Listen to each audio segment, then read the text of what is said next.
नमस्कार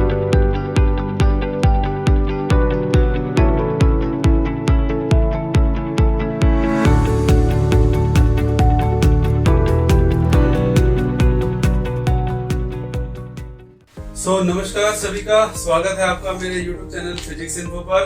मैं आपका फ्रेंड रोहित सिंह गलूवालिया आपके सामने सीटेट जुलाई 2019 का क्वेश्चन पेपर लेके आ रहा हूं, जैसा कि आप लोग देख पा रहे हैं। और इस क्वेश्चन पेपर में हम लोग फिजिक्स का जो पार्ट हमारा रहेगा उसको हम सॉल्व करने जा रहे हैं। ठीक है, तो आइए देखिए सीधी बात। क्वेश्चन नंबर फर्स्ट हम लोग देख रहे हैं पेपर में। जो क्वेश्चन नंबर 61 है वो आया हुआ है एवरेज स्पीड के ऊपर। और आपने पिछली वीडियो में देखा भी होगा कि किस तरह से एवरेज स्पीड के जो क्वेश्चन है वो हर पेपर में लगभग पूछे जा रहे हैं। तो स्वाभाविक है आप डिस्टेंस, टाइम और स्पीड का जो एक कंसेप्ट है वो मैं आपको बताता रहूंगा कि वो किस वीडियो में आपको इसका लिंक मिलेगा। डिस्क्रिप्शन में भी आपको उसका लिंक मिल जाएगा, तो प्लीज आप उसे देखते रहिएगा। आइए शुरुआत करते हैं फर्स्ट क्वेश्चन पे। Myra cycles to a friend's house.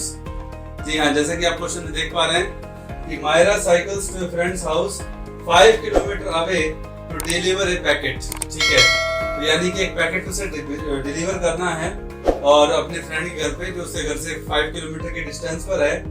She goes at a speed of 12 kilometre per hour and returns at a speed of 8 kilometre per hour. यानी कि जाते हुए मायरा की जो स्पीड है वो 12 किलोमीटर पर आवर है और आते हुए 8 किलोमीटर पर आवर है। शायद उसका मन नहीं लगा हुआ कि अपने फ्रेंड के घर को छोड़ के आने का, अक्सर ऐसा होता है।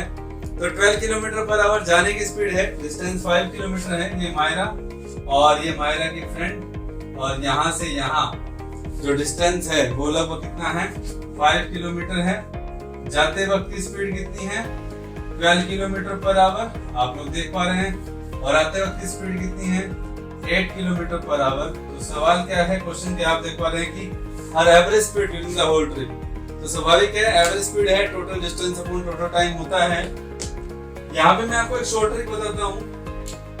आप अभी टाइम निकालेंगे अलग अलग, क्योंकि आपको जाते वक्त का डिस्टेंस 5 है, आते वक्त का डिस्टेंस 5 है, तो उसमें आपको कोई डाउट नजर नहीं आएगा।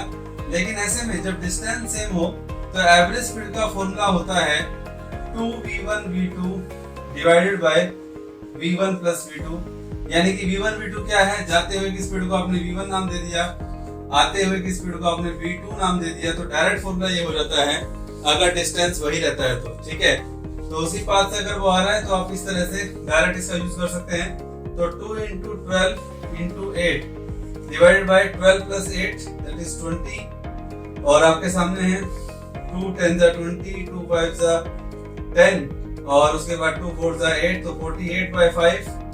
और ये करीब करीब अगर कितना आ जाएगा, 9.6 किलोमीटर पर आवर। तो आपके सामने क्वेश्चन में आप देख पा रहे हैं कि कौन सा ऑप्शन है 9.6 kilometre per our, second option है। देखिए मैं आपको बताता हूँ, कई बार ऐसे एवरेज स्पीड क्वेश्चन में क्या होता है कि जब डिस्टेंस सेम रहता है, स्पीड अलग अलग होती है, तो एवरेज स्पीड का फॉर्मूला ये है। कई बार होता है कि आपको क्या मिलेगा कि ठीक है एक ही रास्ते से वो जा रहा है लेकिन टाइम इंटरवल इक्वल है, स्पीड अलग अलग है, तो उस केस में फॉर्मूला होता है v1 plus v2/2। मैं फिर से रिपीट कर रहा हूँ। अगर किसी क्वेश्चन में आपको ये मिले कि कोई पर्सन है वो किसी जर्नी में जा रहा है, किसी सफर पे निकल रहा है, और उसने क्या किया, उस टोटल जर्नी को इक्वल पार्ट नहीं कर रहे हम, बस ये है कि उस टोटल जर्नी को उसने 2 हिस्सों में डिवाइड किया, T1 और T2।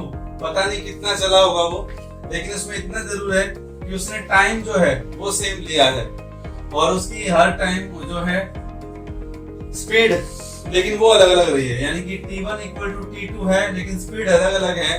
तो स्वाभाविक है डिस्टेंस तो इक्वल होगा नहीं, लेकिन टाइम इंटरवल इक्वल है। तो ऐसे में आप जो एवरेज स्पीड क्वेश्चन है, जो एवरेज स्पीड का जो फॉर्मूला है वो आपके सामने v1 plus v2/2 रहता है। सपोज करिए कि मैं आपके सामने एक एग्जांपल, एक एक्स्ट्रा इंफॉर्मेशन के तौर पर आपको बता रहा हूँ। सपोज कीजिए कि कोई जर्नी 10 किलोमीटर, इसी क्वेश्चन को आप ले लीजिए कि अगर मायरा 5 किलोमीटर का डिस्टेंस है और अगर वो पहले जो 5 किलोमीटर का डिस्टेंस है, मान लीजिए हमें नहीं मालूम, उसने 10 मिनट लिए जिसमें उसकी स्पीड 12 किलोमीटर पर आवर है, और अगले 10 मिनट में उसकी स्पीड जो है 8 किलोमीटर पर आवर है, तो उसकी एवरेज स्पीड आपको बतानी है। मैं फिर से रिपीट कर रहा हूँ कि पहले 10 मिनट में 12 किलोमीटर पर आवर और अगले 10 मिनट में 8 किलोमीटर पर आवर की स्पीड से वो चलती है, तो वट एवर द पॉइंट की उसने वो डिस्टेंस कवर किया, तो यहाँ पे टाइम इंटरवल इक्वल है। ठीक है, तो ऐसे में एवरेज स्पीड का फॉर्मूला रहेगा v1 plus v2 by 2। लेकिन क्वेश्चन के अकॉर्डिंग मैं फिर से वापस क्वेश्चन पे आ रहा हूँ। जाते वक्त और आते वक्त का डिस्टेंस सेम है लेकिन स्पीड अलग अलग है, इसीलिए उसका एवरेज स्पीड का फॉर्मूला रहेगा 2v1 v2 divide by v1 plus v2। ठीक है, ये ध्यान रखिएगा। चलिए नेक्स्ट क्वेश्चन देखिए क्या है। Which of the following set contains only the units of measuring distance? जी हाँ, measuring distance की बात हो रही है, तो इनमें से कौन सा जो फॉलोइंग सेट, यानी कि हर सेट में आपको तीन क्वांटिटी दी गई है। तो पहले ऑप्शन में आपके पास है मीटर, लाइट ईयर और हर्ट्ज। स्वाभाविक है, अगर आप हर्ट्ज के बारे में कहेंगे तो हर्ट्ज क्या है, हर्ट्ज जो है वो फ्रीक्वेंसी का यूनिट है, तो इसीलिए डिस्टेंस का कोई लिंक नहीं है इससे, तो हम ज्यादा सोचेंगे नहीं, तो इसलिए फर्स्ट ऑप्शन नहीं होगा। सेकंड ऑप्शन में भी क्यूबिट, ईयर और लाइट ईयर। जी हाँ, ईयर यानी कि साल, साल यानी कि समय, तो इसका मतलब ईयर जो है वो टाइम को रिप्रेजेंट करता है, डिस्टेंस को नहीं करता, तो सेकंड ऑप्शन भी नहीं होगा। थर्ड ऑप्शन क्या है, क्यूबिट, मीटर और लाइट ईयर। जी हाँ, मैं आपको पहले बता देता हूँ। पहली बात, मीटर तो आप जानते ही हैं, कपड़े मापने का एक अपरेटस होता है। 1 मीटर में 100 सेंटीमीटर भी होते हैं। अगर आप कपड़े की दुकान पर जब जाते हैं तो वहां पर जो 2 मीटर, 3 मीटर, 2.25 मीटर जब कपड़ा खरीदते हैं तो स्वाभाविक है कि वो एक मीटर स्केल होता है, उसका वो इस्तेमाल करते हैं। और स्वाभाविक है कि जो आप मेरे साथी साइंस के टीचर हैं और स्कूल में भी आप पढ़ा रहे होंगे, तो स्वाभाविक है आपने फिजिक्स लैब में जो मीटर स्केल का वो यूज किया ही होगा। उसके बाद नेक्स्ट क्या है, लाइट ईयर। लाइट ईयर मैं आपको बता देता हूँ, ये एक प्रैक्टिकल यूनिट है डिस्टेंस का, और light year is nothing but the distance covered by the light in 1 year, तो इसे लाइट ईयर कहा जाता है। और क्यूबिट, जी हाँ, थोड़ा सा इसके बारे में जान लीजिए। क्यूबिट क्या होता है, हमारे हाथ की जो एल्बो है, और elbow and person to person जो हाथ का साइज है वो वेरी करता ही है, तो अल्टीमेटली जो जनरल जो मैं आपको बता रहा हूँ, वैसे एक क्यूबिट की जो वैल्यू क्या होती है, एक एडल्ट पर्सन के लिए जो उसके एल्बो होता है, एल्बो से लेकर के जो फिंगर का ये वाला साइज होता है, जो हमारी सबसे बड़ी फिंगर है, उसके बीच के डिस्टेंस को क्यूबिट कहते हैं। और इसकी वैल्यू 1 क्यूबिट की वैल्यू तकरीबन 18 इंचेस के इक्वल होती है। मैं फिर से कह रहा हूँ, 1 क्यूबिट अप्रोक्सीमेटली 18 इंच। तो 18 इंच की जब मैं बात कर ही रहा हूँ, इंच बोले तो डिस्टेंस होता है 1 इंच में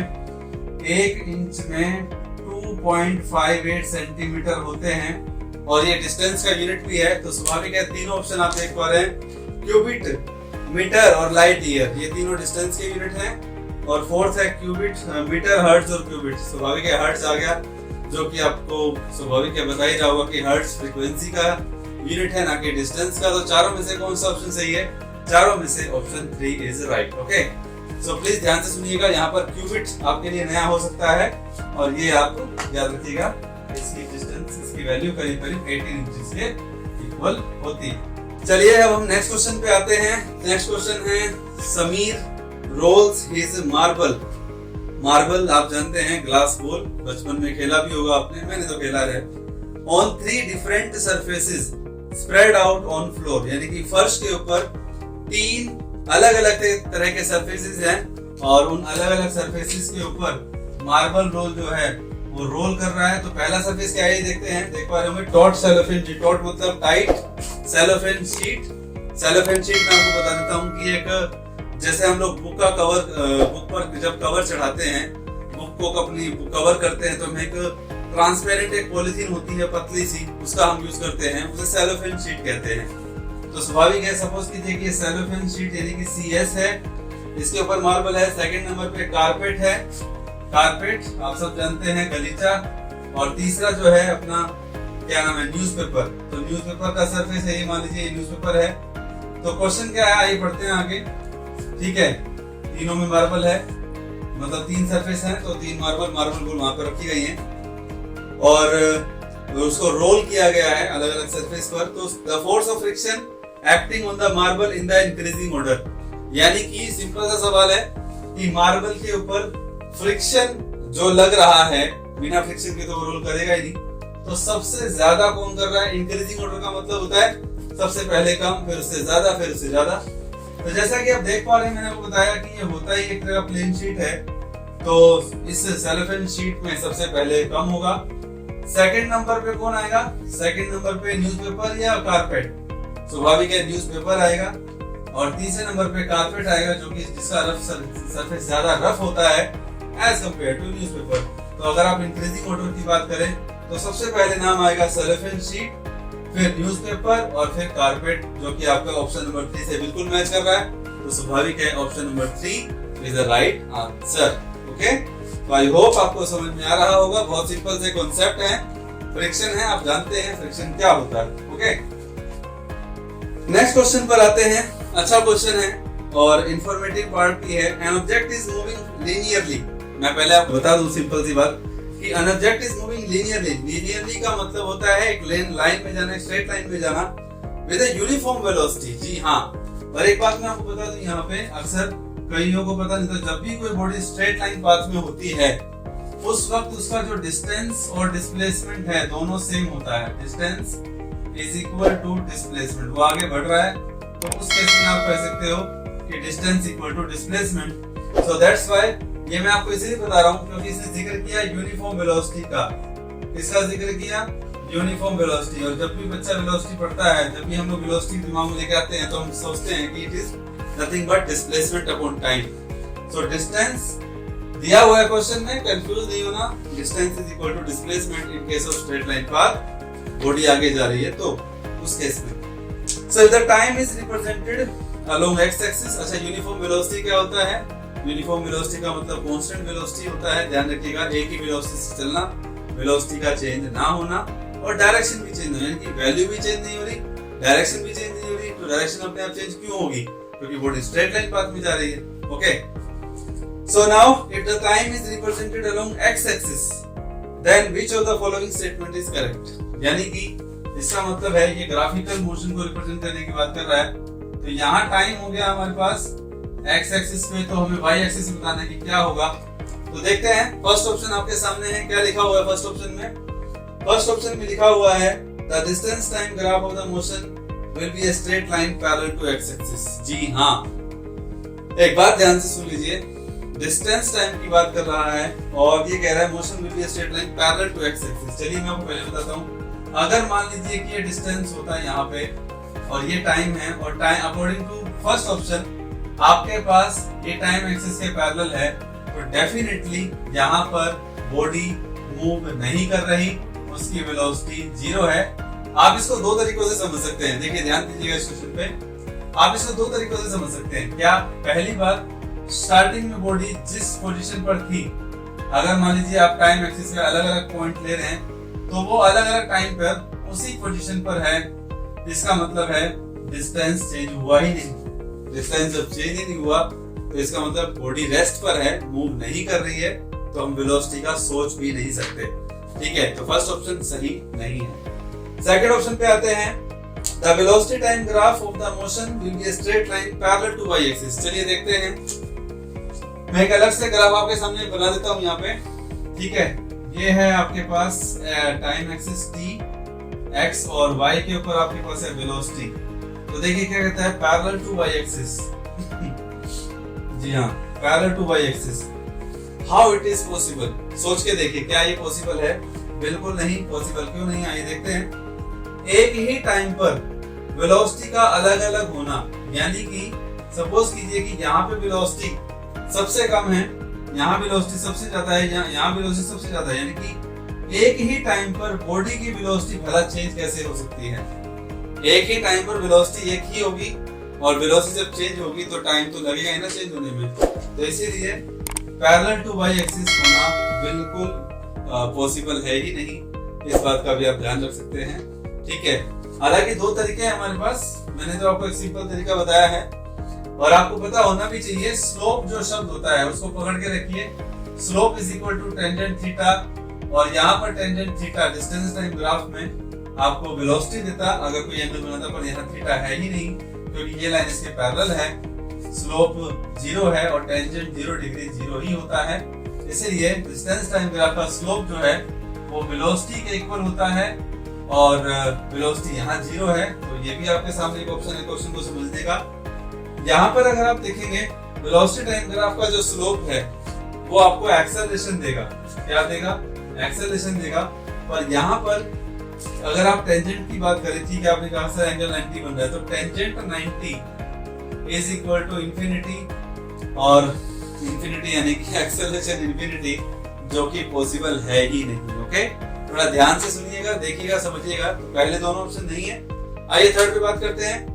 the distance time graph of the motion will be straight line parallel to y axis. Same चीज यहाँ पर कह रहा है कि सपोज कीजिए कि डिस्टेंस टाइम ग्राफ जो भी मैंने आपको दिखाया, अगर यहाँ पर मैं एक लाइन बना दूं parallel to time axis distance के, तो यहाँ पर स्लोप 90 हो जाता है, टेंजेंट 90 इंफिनिटी, और टेंजेंट 90 इंफिनिटी का मतलब कितना? टेंजेंट 90 इंफिनिटी का मतलब velocity is infinity, which is impossible. It is impossible भैया, बिल्कुल इम्पॉसिबल है, क्योंकि सबसे ग्रेटेस्ट वेलोसिटी जो है वो तो लाइट की स्पीड से ज्यादा कोई स्पीड ही नहीं है। लाइट की वेलोसिटी से ज्यादा वेलोसिटी नहीं है, 3 × 10⁻8 मीटर पर सेकंड। तो ये कैसे हो जाएगा? पॉसिबल ही नहीं है, बिल्कुल भी पॉसिबल नहीं है, थर्ड ऑप्शन भी नहीं है। तो बचा कौन सा? Fourth option. देखते हैं। The velocity time graph of the motion will be straight line parallel to x axis. जी हाँ, ये आपके पास वेलोसिटी, ये आपके पास टाइम। तो ये यहाँ पे मान लो अगर मैंने एक टाइम एक्सिस के पैरेलल अगर लिया, तो यहाँ पर स्लोप 0 है, tangent theta, velocity time graph में एक्सेलरेशन के इक्वल होता है, थीटा 0 है, तो टेंजेंट 0 डिग्री 0, यानी कि एक्सेलरेशन 0। और एक्सेलरेशन 0 होने का मतलब वेलोसिटी में कोई चेंज नहीं आया, क्योंकि एक्सेलरेशन ही नहीं है। इसका मतलब बॉडी ए की वेलोसिटी से यानी कि कांस्टेंट वेलोसिटी से मूव कर रही है, यूनिफॉर्म वेलोसिटी से मूव कर रही है, जो कि हमारी स्टेटमेंट को सेटिस्फाई करता है, क्वेश्चन की स्टेटमेंट को सेटिस्फाई करता है। तो option number 4 is the right answer. तो मैंने हर एक ग्राफ के बारे में आपको बताया, थोड़ा ध्यान से देखिएगा, दोबारा से इसको रिवाइंड करके सुनिएगा, आपको समझ में जरूर आएगा। Okay, so last but not least question जो है आपके सामने है कि अमन कीप्स ए प्लास्टिक बोतल। आप पढ़ पा रहे हैं, बिल्कुल कॉन्सेप्चुअल क्वेश्चन है, ध्यान से देखिएगा। एक प्लास्टिक बोतल है, एक वुडन स्पून, एक लकड़ी का चम्मच है और एक मेटालिक स्पून है इन ए क्लोज रूम ओवरनाइट। यानी कि अमन ने इन तीनों को पूरी रात रखा एक कमरे में और कमरा बंद था। तो the room temperature is 30 degree Celsius. Room का टेम्परेचर 30 डिग्री सेल्सियस है। मॉर्निंग में ही records the temperature of the three objects as T1, T2 and T3.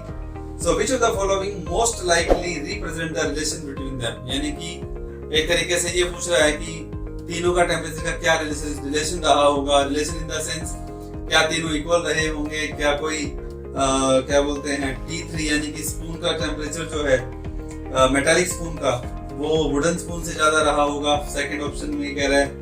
Third में कह रहे हैं कि दोनों का टेम्परेचर यानी कि किसका, प्लास्टिक बोतल का और वुडन स्पून का टेम्परेचर सेम होगा, मेटालिक स्पून का उनसे ज्यादा होगा। फोर्थ ऑप्शन में सबसे ज्यादा कह रहा है कि T1 > T2 > T3 यानी कि प्लास्टिक बोतल का टेम्परेचर सबसे ज्यादा है, फिर उसके बाद वुडन स्पून, फिर उसके बाद मेटालिक स्पून।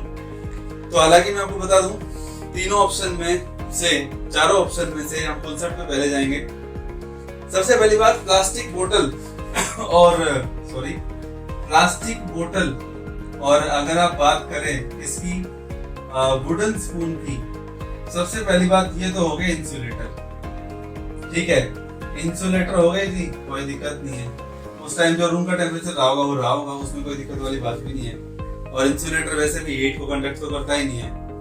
तो T1 = T2 हो गए। अब सवाल आप कहाँ सोच रहे होंगे, मेटालिक स्पून। अब मेटालिक स्पून जो है, जब उसने रखा क्लोज रूम ओवरनाइट, तो कहीं पे टेम्परेचर चेंज नहीं हुआ। इसका मतलब क्या है? क्या आपने सोचा होगा भाई मेटालिक रूम में जब उसको रखा गया मेटालिक स्पून को, इन तीनों चीजों को कमरे में, तो उस वक्त कमरे का टेम्परेचर यही था, ओवरनाइट यही रहा। क्लोज टेम्परेचर की जब ये बात, क्लोज रूम की जब ये बात कर रहा है, तो तीनों का जब रूम टेम्परेचर एक ही था, तो उस वक्त इसका मतलब ये है कि तीनों के टेम्परेचर में उस वक्त कोई परिवर्तन नहीं आएगा।